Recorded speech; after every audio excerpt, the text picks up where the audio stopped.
Trump is back to his old tricks, and this time he's using America's Golden Dome missile defense program as leverage to try to force Canada into becoming the 51st state. Canadian Prime Minister Mark Carney is heading to the White House next week, and Trump has already made it clear that he sees this as another opportunity to push his annexation fantasy. But here's what Trump doesn't seem to understand about his approach. And of course, Arthi, as you mentioned, he took aim at Canada, once again resurfacing the 51st state comments, saying that if Canada wants to join the Golden Dome missile defense system, they should just join the U.S. And he also said that Canada had been struggling because of tariffs. His bullying tactics are backfiring spectacularly, and Carney isn't backing down. Let's break down exactly what's happening and why Trump's strategy is failing. The meeting scheduled for Tuesday comes at a critical moment. Canada and the United States are gearing up for a review of their free trade agreement next year, and Trump has been using this as an opportunity to ramp up his annexation rhetoric. But it's not just about trade anymore. Trump has introduced a new element to his pressure campaign, the Golden Dome missile defense program. Canada recently asked to be included in Trump's proposed missile shield, and his response was predictably extortive. When asked about Canada's request to join the defense system, Trump responded with his typical transactional mindset, suggesting that Canada should simply become the 51st state to get the benefits for free. This is classic Trump, turning what should be a straightforward defense cooperation discussion into an opportunity for territorial expansion demands. And Canada called me a couple of weeks ago. They want to be part of it. To which I said, well, why don't you just join our country? You become 51, become the 51st state, and you get it for free.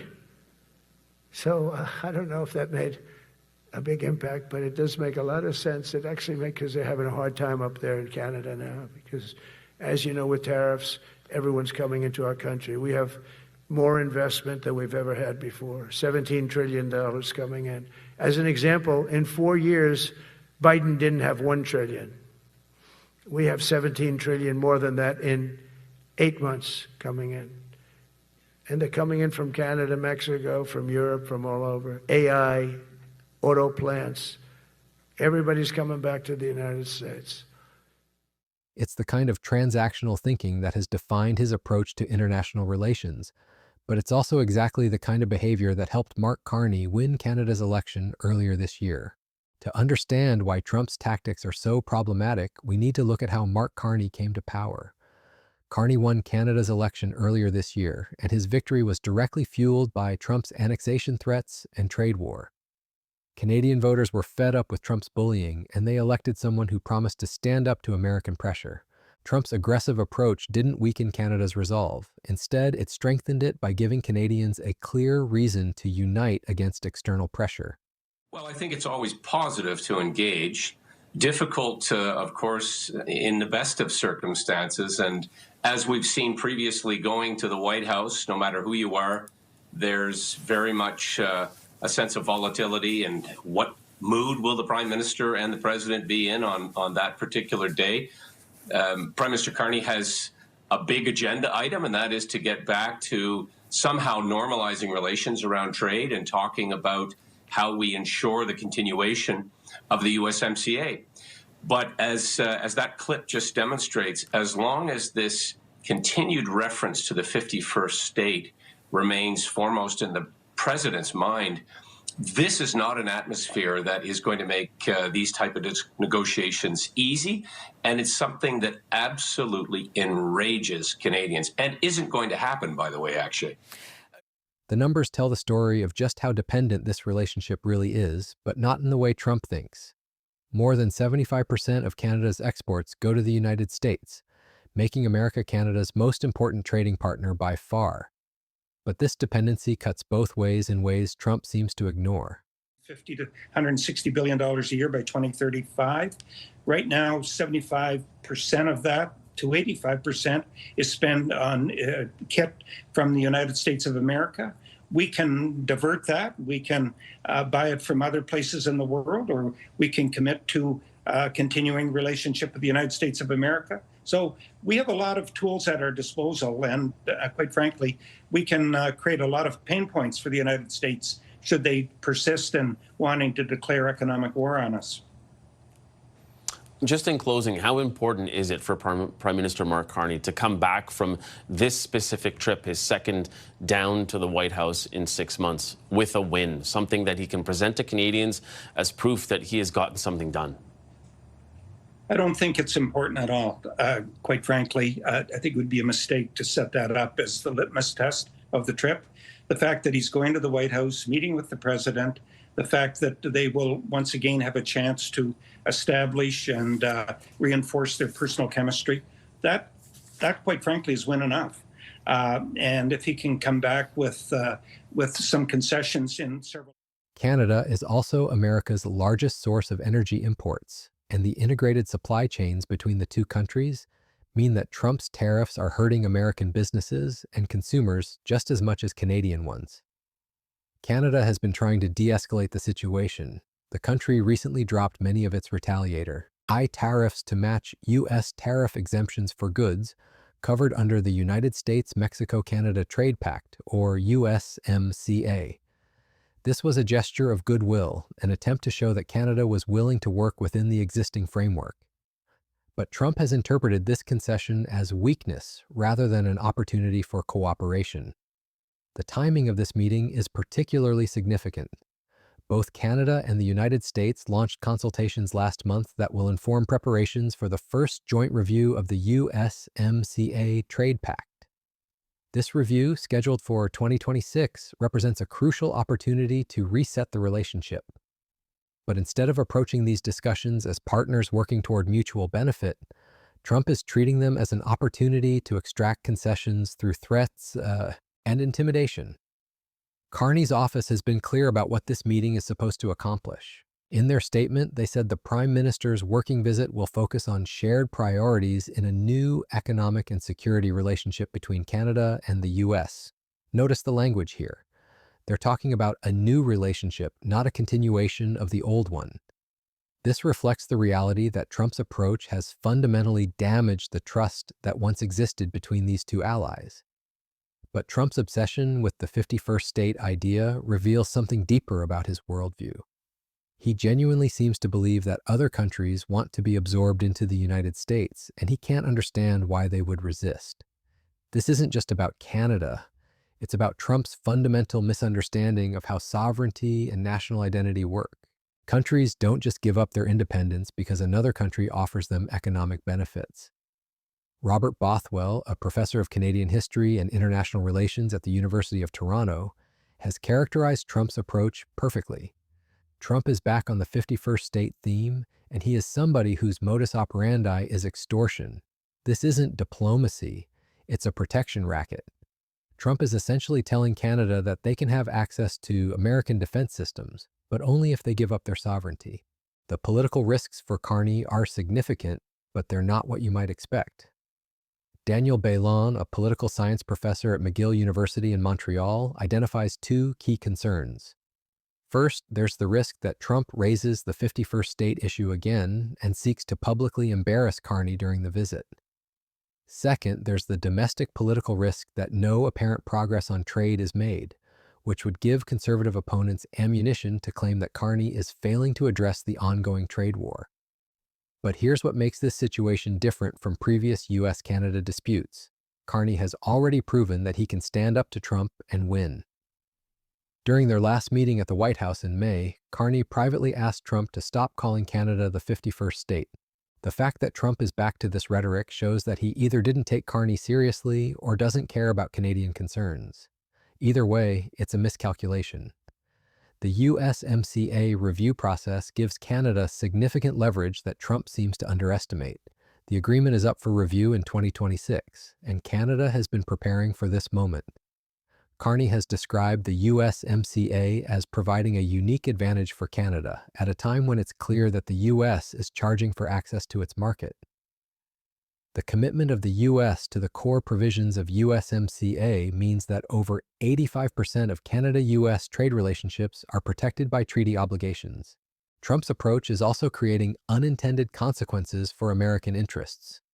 By treating Canada as a subordinate rather than a partner, he's pushing one of America's closest allies to diversify its relationships. Canada has been exploring closer ties with other countries, reducing its dependence on the United States.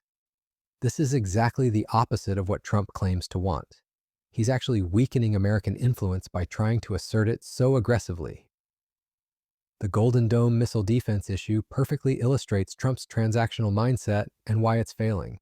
Canada's request to be included in the program makes perfect strategic sense. The two countries share the longest undefended border in the world, and threats to North America affect both nations equally. A rational response would be to work out the details of Canadian participation and cost sharing. Instead, Trump sees it as an opportunity to demand territorial concessions.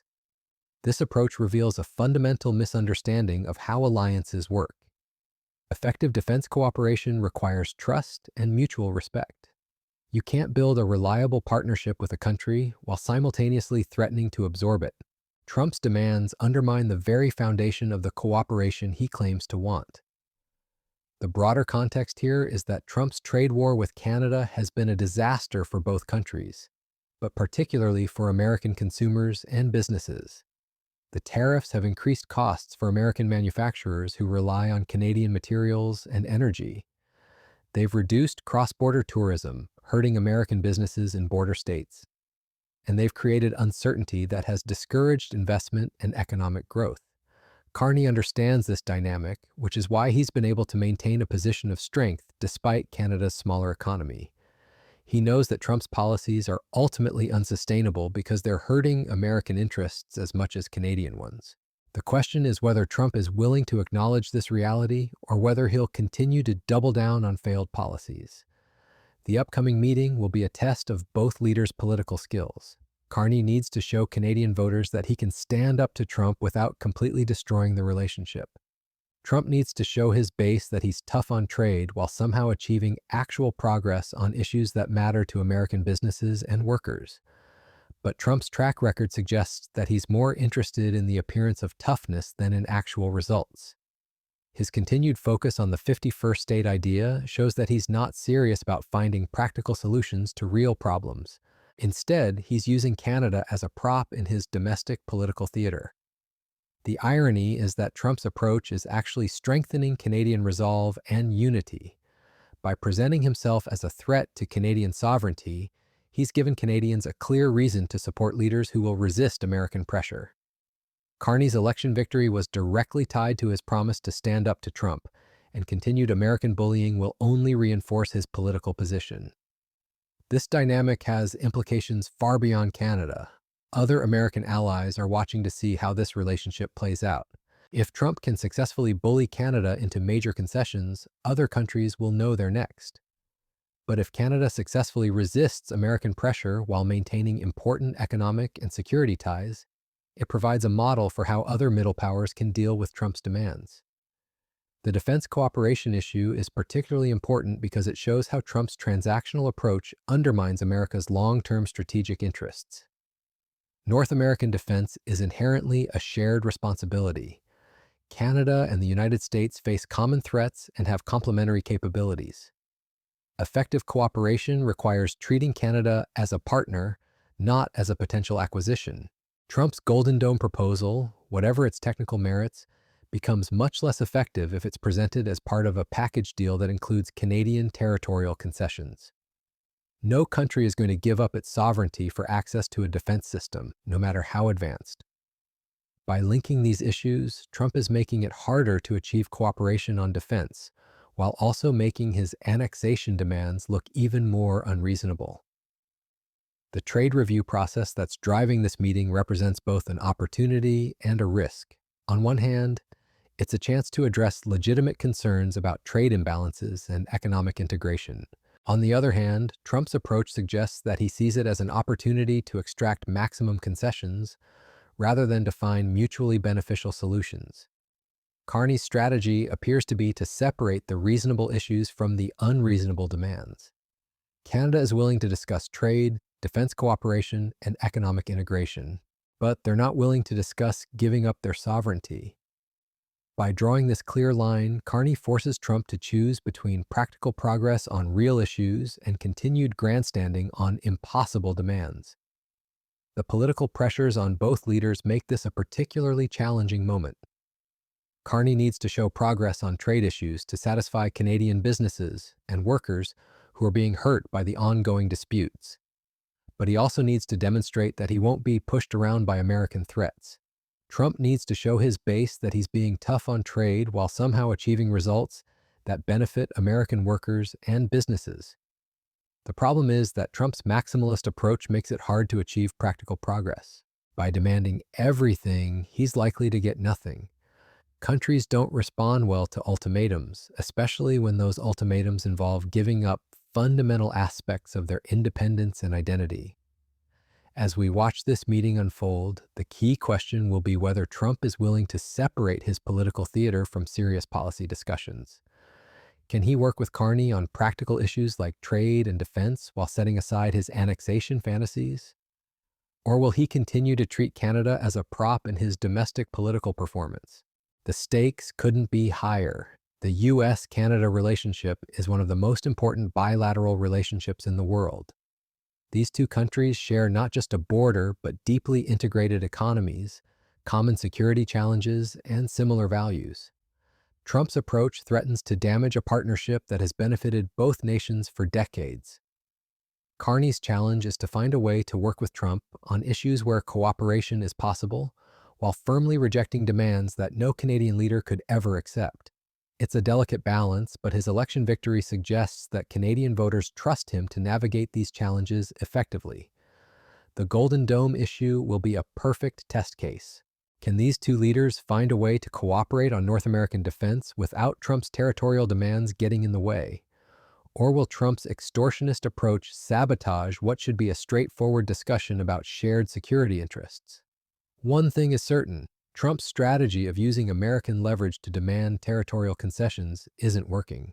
It didn't work with Carney's predecessor, it helped elect Carney in the first place, and it's not going to work now. The question is how long it will take Trump to realize that his approach is counterproductive and start treating Canada like the ally it has always been. The upcoming meeting will reveal whether Trump has learned anything from his previous failures or whether he'll continue to pursue a strategy that strengthens his opponents while weakening American interests. For Carney, it's an opportunity to show that Canada can maintain its independence while still working constructively with its most important neighbor. For Trump, it's a chance to prove that he can be more than just a bully. But based on his recent comments about the Golden Dome and the 51st state, that seems unlikely.